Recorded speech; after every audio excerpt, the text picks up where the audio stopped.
बड़ों को प्रणाम, छोटों को स्नेह और आशीष। मैं हूँ राजेश त्रिपाठी। स्वागत है आपका मेरे चैनल धर्म दर्पण में हम लोग विविध पर्व, विविध कथा प्रसंगों और राम कथा के अतिरिक्त जीवन मंत्र में आपको प्रेरणादायक कथाएं प्रसंग सुनाते हैं। आज का जो प्रसंग है वो श्रावण मास के महत्व पर है। उसका जो व्रत है, कथा है, पूजा पद्धति आज। तो इसका शीर्षक हमने रखा शिव के प्रिय श्रावण मास का महत्व, व्रत, कथा, पूजा। शिव जी का प्रिय मास श्रावण आ गया है। पूरे श्रावण मास भर शिव भक्त शिवालयों में भगवान शिव का जलाभिषेक कर उनका आशीर्वाद लेंगे। गेरुआ वस्त्र धारण किए कांवड़ियों की भीड़ सड़कों पर उमड़ पड़ेगी और बोल बम के नारों से गूंज उठेगा भारत। सर्वाधिक भीड़ हरिद्वार, बनारस, उज्जैन, देवघर के बाबा बैद्यनाथ धाम में शिव भक्तों की अपार भीड़ जुटेगी। अधिक मास अर्थात पुरुषोत्तम मास के चलते श्रावण मास कुल 58 या 59 दिनों का होगा। इस बार शिव भक्तों को शिव आराधना के लिए अधिक वक्त मिलेगा। हिंदू धर्म में श्रावण मास का बहुत महत्व है। इस मास में भगवान शिव की सबसे ज़्यादा पूजा की जाती है। श्रावण मास शिव जी को इतना प्रिय क्यों है, इस बारे में स्वयं शिव ने कहा है। द्वादशस्वपि मासेषु श्रावणो में अतिवल्लभः श्रवणार्हं यन्माहात्म्यं तेनासौ श्रवणो मतः श्रवणार्हं पौर्णमास्यां ततोऽपि श्रावणः स्मृतः यस्य श्रवणमात्रेण सिद्धिदः श्रवणोप्यतः। अर्थात मासों में श्रावण मुझे अत्यंत प्रिय है, शिव कहते हैं। इसका महात्म्य सुनने योग्य है, अतः इसे श्रावण कहा जाता है। इस मास में श्रवण नक्षत्र युक्त पूर्णिमा होती है, इस कारण भी इसे श्रावण कहा जाता है। इसके महात्म्य के श्रवण मात्र से यह सिद्धि प्रदान करने वाला है, इसलिए भी यह श्रावण संज्ञा वाला है। पूरे श्रावण मास में माता पार्वती ने भगवान शिव को पाने के लिए उनकी आराधना की थी, तपस्या की थी, जिससे प्रसन्न होकर भगवान शिव ने पार्वती को अपनी पत्नी के रूप में स्वीकार किया था। इसलिए यह मास भगवान शिव का अति प्रिय मास होने के कारण ही भगवान शिव की पूजा इस मास में की जाती है। शास्त्रों एवं पुराणों के अनुसार श्रावण मास भगवान शिव माता पार्वती को समर्पित है। लगभग 2 दशक बाद ऐसा संयोग बना है जब श्रावण मास 2 महीने का होगा। श्रावण मास में सोमवार का विशेष फल है। श्रावण मास में शिव का पूजन करने तथा जलाभिषेक जप करने का विशेष फल है। इस बार 2023 में वर्ष 12 महीने के बजाय 13 महीने का होगा। अधिक मास या पुरुषोत्तम मास के चलते ऐसा होगा। श्रावण मास 4 जुलाई से प्रारंभ होकर 31 अगस्त को समाप्त होगा। श्रावण मास की पहली सोमवारी 10 जुलाई को है। श्रावण मास धार्मिक रीति रिवाजों का मास है। कई विशेष त्यौहार श्रावण के इस महीने में मनाए जाते हैं।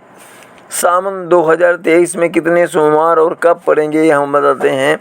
सावन का पहला सोमवार 10 जुलाई, सावन का दूसरा सोमवार 17 जुलाई, सावन का तीसरा सोमवार 24 जुलाई जो अधिक मास में है, सावन का चौथा सोमवार 31 जुलाई ये भी अधिक मास, सावन का 5वां सोमवार 7 अगस्त अधिक मास, सावन का 6वां सोमवार 14 अगस्त अधिक मास, सावन का 7वां सोमवार 21 अगस्त, सावन का 8वां सोमवार 28 अगस्त।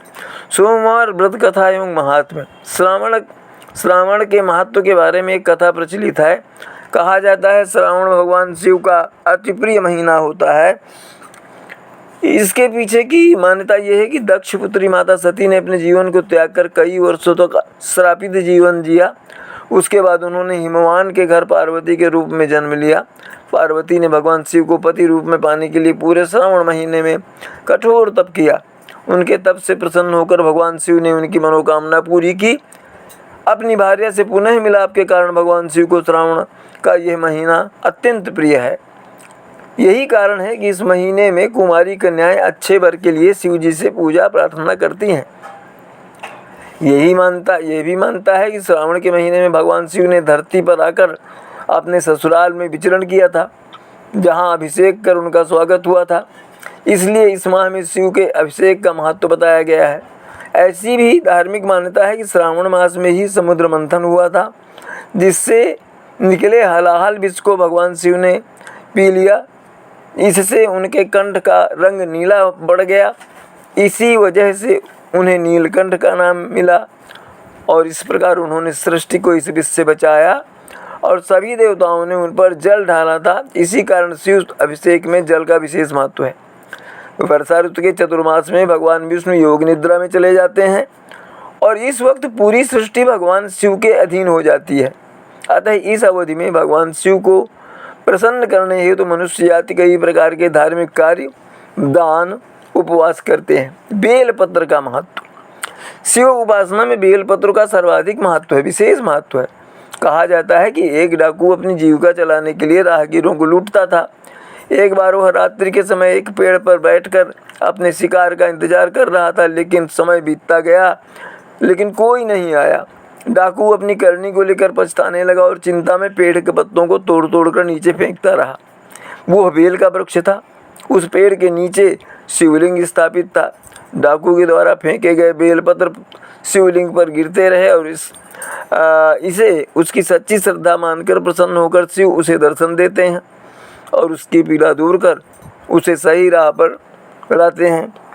इस प्रकार शिव की पूजा में बेलपत्र का विशेष महत्व है। कांवर यात्रा का उल्लेख। श्रावण में कांवर यात्रा का बहुत अधिक महत्व है। इसमें लोग भगवा वस्त्र धारण करके पवित्र नदियों के जल को एक कांवड़ में बांधकर पैदल चलकर शिवलिंग पर उस जल को चढ़ाते हैं। कांवड़ बांस का बना होता है, जिसमें दोनों तरफ छोटी सी मटकी होती है जिसमें जल भरा होता है और उस बांस को फूलों एवं घुंघरुओं से सजाया जाता है। साथ ही बोल बम का नारा लिए कई कांवड़िए यात्री श्रद्धापूर्वक पद यात्रा कर पवित्र जल को शिवलिंग पर अर्पण करते हैं। श्रावण का पुराणों में बड़ा महत्व है। कहते हैं रावण ने सबसे पहले कांवड़ यात्रा की थी। ऐसा भी उल्लेख मिलता है कि परशुराम जी ने भी कांवड़ उठाई थी और अपने गुरु शिव का जलाभिषेक किया था। शिव पूजन का विवरण। शिव पूजा में अभिषेक का विशेष महत्व है, जिसे रुद्राभिषेक कहा जाता है। प्रतिदिन रुद्राभिषेक करने का नियम पालन किया जाता है। रुद्राभिषेक करने की विधि इस प्रकार है। सर्वप्रथम जल से शिवलिंग का स्नान कराया जाता है। फिर क्रमशः दूध, दही, शहद, शुद्ध घी, शक्कर अर्थात पंचामृत से शिवलिंग को स्नान कराया जाता है। इसके बाद जल से स्नान कराकर उन्हें शुद्ध किया जाता है। इसके बाद शिवलिंग पर चंदन का लेप लगाया जाता है। इसके बाद उनको यज्ञोपवीत पहनाया जाता है। शिव जी पर अबीर अर्पण किया जाता है। बेलपत्र, आक, यमदार के फूल, धतूरे का फूल एवं फल चढ़ाया जाता है। धतूरे एवं बेलपत्र से भी शिव जी को प्रसन्न किया जाता है। इस पूरे क्रम को ओम नमः शिवाय मंत्र के साथ, जाप के साथ किया जाता है। इसके पश्चात माता गौरी का पूजन किया जाता है। श्रावण के महीने में सुंदरकांड, रामायण, भागवत कथा का वाचन एवं श्रवण किया जाता है। श्रावण के पूरे महीने दान का भी महत्व होता है। शिव पुराण के अनुसार जो कोई व्यक्ति इस माह में सोमवार का व्रत करता है, भगवान शिव उसकी समस्त मनोकामनाओं को पूर्ण करते हैं। इस साल क्यों खास होगा सावन? इस साल सावन महीने की शुरुआत 4 जुलाई से होगी और 31 अगस्त को इसकी समाप्ति होगी। सावन महीने में इस साल पूरे 59 दिनों तक भगवान शिव की उपासना की जाएगी। बता दें कि अधिक मास लगने के कारण इस साल सावन 2 महीने का होगा। इसमें अधिक मास की अवधि 18 जुलाई से 16 जुलाई तक होगी। सावन महीने का आखिर इतना महत्व क्यों है? सावन वह महीना होता है जिसमें शिव भक्त भगवान की भक्ति में रम जाते हैं। सावन में पूरे महीने शिवालयों में भक्तों की भीड़ देखने को मिलती है। मान्यता है कि सावन में किए गए पूजा व्रत में का जो फल है वो शीघ्र प्राप्त होता है और भगवान अपने भक्तों की मनोकामनाएं पूरी करते हैं। खासकर सावन में पड़ने वाले सोमवार का विशेष महत्व होता है।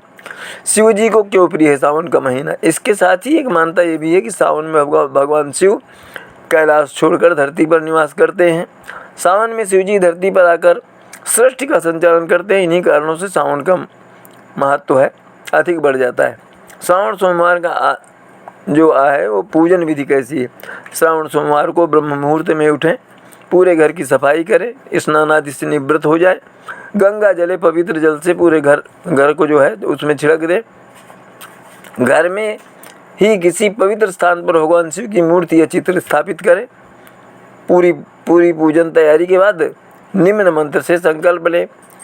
मम क्षेम स्थैर्य विजयारोग्यैश्वर्याभिवृद्ध्यर्थम सोमवतम करिष्ये। इसके पश्चात निम्न मंत्र से ध्यान करें।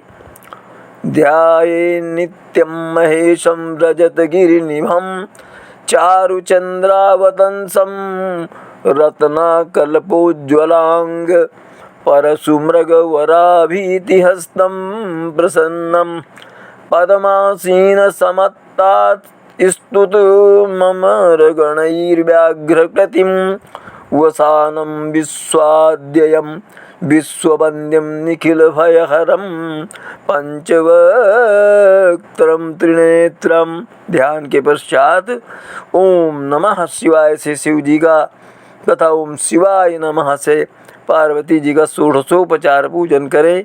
पूजन के पश्चात व्रत कथा सुने, तत्पश्चात आरती कर प्रसाद वितरण करें। इसके बाद भोजन या फलाहार ग्रहण करें। श्रावण सोमवार की एक कथा जो है वो इस प्रकार है। श्रावण सोमवार की कथा के अनुसार अमरपुर नगर में एक धनी व्यापारी रहता था। दूर दूर तक उसका व्यापार फैला हुआ था। नगर में उस व्यापारी का सभी लोग मान सम्मान करते थे। इतना सब कुछ होने पर भी वो व्यापारी अंतर्मन से बहुत दुखी था, क्योंकि उस व्यापारी का कोई पुत्र नहीं था। दिन रात उसे एक ही चिंता लगी रहती थी, उसकी मृत्यु के बाद उसके इतने बड़े व्यापार और धन संपत्ति को कौन संभालेगा। पुत्र पाने की इच्छा से वो व्यापारी प्रति सोमवार भगवान शिव की व्रत पूजा किया करता था। सायंकाल को व्यापारी शिव मंदिर में जाकर भगवान शिव के सामने घी का दीपक जलाया करता था। उस व्यापारी की भक्ति देखकर एक दिन पार्वती जी ने भगवान शिव से कहा, हे प्राणनाथ, ये व्यापारी आपका सच्चा भक्त है। कितने दिनों से यह सोमवार का व्रत और पूजा निमित्त कर रहा है। भगवान, आप इस व्यापारी की मनोकामना अवश्य पूर्ण करें। भगवान शिव ने मुस्कुराते हुए कहा, हे पार्वती, इस संसार में सबको उसके कर्म के अनुसार फल की प्राप्ति होती है। प्राणी जैसा कर्म करते हैं उन्हें वैसा ही फल प्राप्त होता है। इसके बावजूद पार्वती जी नहीं मानी। उन्होंने आग्रह करते हुए कहा, नहीं प्राणनाथ, आपको इस व्यापारी की इच्छा पूरी करनी ही पड़ेगी। ये आपका अनन्य भक्त है। प्रति सोमवार आपका विधिवत व्रत रखता है और पूजा अर्चना के बाद आपको भोग लगाकर एक समय भोजन ग्रहण करता है। आपको इससे पुत्र प्राप्ति का वरदान देना ही होगा। पार्वती जी का इतना आग्रह देकर भगवान शिव ने कहा, तुम्हारे आग्रह पर मैं इस व्यापारी को पुत्र प्राप्ति का वरदान देता हूँ, लेकिन इसका पुत्र 16 वर्ष से अधिक जीवित नहीं रहेगा। उसी रात भगवान शिव ने स्वप्न में उस व्यापारी को दर्शन देकर उसे पुत्र प्राप्ति का वरदान दिया और उसके पुत्र के 16 वर्ष तक जीवित रहने की बात भी बताई। भगवान के वरदान से व्यापारी को खुशी हुई, लेकिन पुत्र की अल्पायु की चिंता ने उस खुशी को नष्ट कर दिया। व्यापारी पहले की तरह सोमवार का विधिवत व्रत करता रहा। कुछ महीने पश्चात उसके घर अति सुंदर पुत्र उत्पन्न हुआ। पुत्र जन्म से व्यापारी के घर में खुशियाँ भर गईं, परंतु धूमधाम से पुत्र जन्म का समारोह मनाया गया। बहुत धूमधाम से मनाया गया पुत्र जन्म का समारोह। व्यापारी को पुत्र जन्म की अधिक खुशी नहीं हुई, क्योंकि उसे पुत्र की अल्प आयु के रहस्य का पता था। ये रहस्य घर में किसी को नहीं मालूम था। विद्वान ब्राह्मणों ने उस पुत्र का नाम अमर रखा। जब अमर 12 वर्ष का हुआ तो शिक्षा के लिए उसे वाराणसी भेजने का उस समय काशी निश्चय हुआ। व्यापारी ने अमर के मामा दीपचंद को बुलाया और कहा कि अमर को शिक्षा प्राप्त करने के लिए वाराणसी छोड़ाओ। अमर अपने मामा के साथ शिक्षा प्राप्त करने के लिए चल दिया। रास्ते में जहाँ भी अमर और दीपचंद रात्रि विश्राम के लिए ठहरते, वहीं यज्ञ करते और ब्राह्मणों को भोजन कराते थे। लंबी यात्रा के बाद अमर और दीपचंद एक नगर में पहुँचे। उस नगर के राजा की कन्या के विवाह की खुशी में पूरे नगर को सजाया गया था। निश्चित समय पर बारात आ गई, लेकिन वर का पिता अपने बेटे के एक आंख से काने होने के कारण बहुत चिंतित था। उसे इस बात का भय सता रहा था कि राजा को इस बात का पता चलने पर कहीं वो विवाह से इनकार न कर दें, इससे कोई बदनामी होगी, इससे उसकी बदनामी होगी। वर के पिता ने अमर को देखा तो उसके मस्तिष्क में विचार आया। उसने सोचा, क्यों ना इस लड़के को दूल्हा बनाकर राजकुमारी से विवाह करा दूं। विवाह के बाद इसको धन देकर विदा कर दूंगा और राजकुमारी को अपने नगर में ले जाऊंगा। वर के पिता ने इसी संबंध में अमर और दीपचंद से बात की। दीपचंद ने धन मिलने के लालच में वर के पिता की बात स्वीकार कर ली। अमर को दूल्हे के वस्त्र पहनाकर राजकुमारी चंद्रिका से विवाह करा दिया गया। राजा ने बहुत सा धन देकर राजकुमारी को विदा किया। अमर जब लौट रहा था तो सच नहीं छिपा सका और उसने राजकुमारी की ओढ़नी पर लिख दिया, राजकुमारी चंद्रिका, तुम्हारा विवाह तो मेरे साथ हुआ था। मैं तो वाराणसी में शिक्षा प्राप्त करने जा रहा हूँ। अब तुम्हें जिस नवयुवक की पत्नी बनना पड़ेगा वो काना है, मैंने आँख नहीं है उसकी एक। अब राजकुमारी ने अपनी ओढ़नी पर लिखा हुआ पढ़ा तो उसने काने लड़के के साथ जाने से इनकार कर दिया। राजा ने सब बातें जानकर राजकुमारी को महल में रख लिया। उधर अमर अपने मामा दीपचंद के साथ वाराणसी पहुंच गया। अमर ने गुरुकुल में पढ़ना शुरू किया। जब अमर की आयु 16 वर्ष की पूरी हुई तो उसने एक यज्ञ किया। यज्ञ की समाप्ति पर ब्राह्मणों को भोजन कराया और खूब अन्न वस्त्र दान किया। रात को अमर अपने शयन कक्ष में सो गया। शिव के वरदान के अनुसार शयनावस्था में ही अमर के प्राण पखेरु उड़ गए, उसकी मृत्यु हो गई। सूर्योदय पर मामा अमर को मृत देखकर रोने पीटने लगा। आसपास के लोग भी एकत्र होकर दुख प्रकट करने लगे। मामा के रोने विलाप करने के स्वर समीप से गुजरते हुए भगवान शिव और माता पार्वती ने भी सुने। पार्वती जी ने भगवान से कहा, प्राणनाथ, मुझसे इसके रोने का स्वर सहन नहीं हो रहा, आप इस व्यक्ति के कष्ट अवश्य दूर करें। भगवान शिव ने पार्वती जी के साथ अदृश्य रूप में समीप जाकर अमर को देखा तो पार्वती जी से बोले, पार्वती, ये तो वही उसी व्यापारी का पुत्र है। मैंने इसे 16 वर्ष की आयु का वरदान दिया था, इसकी आयु तो पूरी हो गई। पार्वती जी ने फिर भगवान शिव से निवेदन किया, हे प्राणनाथ, आप इस लड़के को जीवित करें, नहीं तो इसके माता पिता पुत्र की मृत्यु के कारण रो रो कर अपने प्राणों को त्याग देंगे। इस लड़के का पिता तो आपका परम भक्त है, वर्षों से सोमवार का व्रत करते हुए आपको भोग लगा रहा है। पार्वती जी के आग्रह करने पर भगवान शिव ने उस लड़के को जीवित होने का वरदान दिया और कुछ ही पल में वो जीवित होकर उठ बैठा। शिक्षा समाप्त करके अमर मामा के साथ अपने नगर की ओर चल दिया। दोनों चलते हुए उसी नगर में पहुँचे जहाँ अमर का विवाह हुआ था। उस नगर में भी अमर ने यज्ञ का आयोजन किया। समीप से गुजरते हुए नगर के राजा ने यज्ञ का आयोजन देखा। राजा ने अमर को तुरंत पहचान लिया। यज्ञ समाप्त होने पर राजा अमर और उसके मामा को महल में ले गया और कुछ दिन उन्हें महल में रखकर बहुत सा धन, वस्त्र आदि देकर राजकुमारी के साथ विदा किया। रास्ते में सुरक्षा के लिए राजा ने बहुत से सैनिकों को भी साथ भेजा। दीपचंद ने नगर में पहुंचते ही एक दूत को घर भेजकर अपने आगमन की सूचना भेजी। अपने बेटे अमर को जीवित वापस लौटने की सूचना से व्यापारी बहुत खुश हुआ। व्यापारी ने अपनी पत्नी के साथ स्वयं को एक कमरे में बंद कर रखा था। भूखे प्यासे रहकर व्यापारी और उसकी पत्नी बेटे की प्रतीक्षा कर रहे थे। उन्होंने प्रतिज्ञा कर रखी थी कि यदि उन्हें अपने बेटे की मृत्यु का समाचार मिला तो दोनों अपने प्राण त्याग देंगे। व्यापारी अपनी पत्नी और मित्रों के साथ नगर के द्वार पर पहुंचा। अपने बेटे के विवाह का समाचार सुनकर पुत्रवधू राजकुमारी चंद्रिका को देखकर उसकी खुशी का ठिकाना न रहा। उसी रात भगवान शिव ने व्यापारी को स्वप्न में आकर कहा, हे श्रेष्ठी, मैंने तेरे सोमवार के व्रत करने और व्रत कथा सुनने से प्रसन्न होकर तेरे पुत्र को लंबी आयु प्रदान की है। व्यापारी बहुत प्रसन्न हुआ।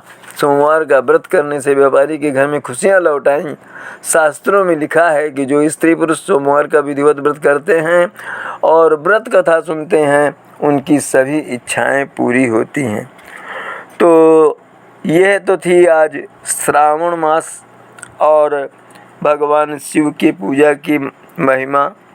श्रावण मास जो कांवड़ यात्रा के लिए प्रसिद्ध है और जो जिसमें जलाभिषेक रुद्राभिषेक करने से ही शिव प्रसन्न हो जाते हैं। बोल बम के नारे से सारा देश गूंज उठेगा। और यही आज यहीं तक, और मिलते हैं अगले वीडियो में राम कथा के किसी और प्रसंग के, धार्मिक प्रसंग के। तब तक आप सपरिवार स्वस्थ और सानंद रहें और प्रभु की कृपा आप पर रहे। इसी तरह हमारे चैनल का समर्थन करते रहें। आपको बहुत बहुत धन्यवाद, आभार। आज यहीं तक, मिलते हैं अगले वीडियो में। तब तक के लिए नमस्कार, प्रणाम।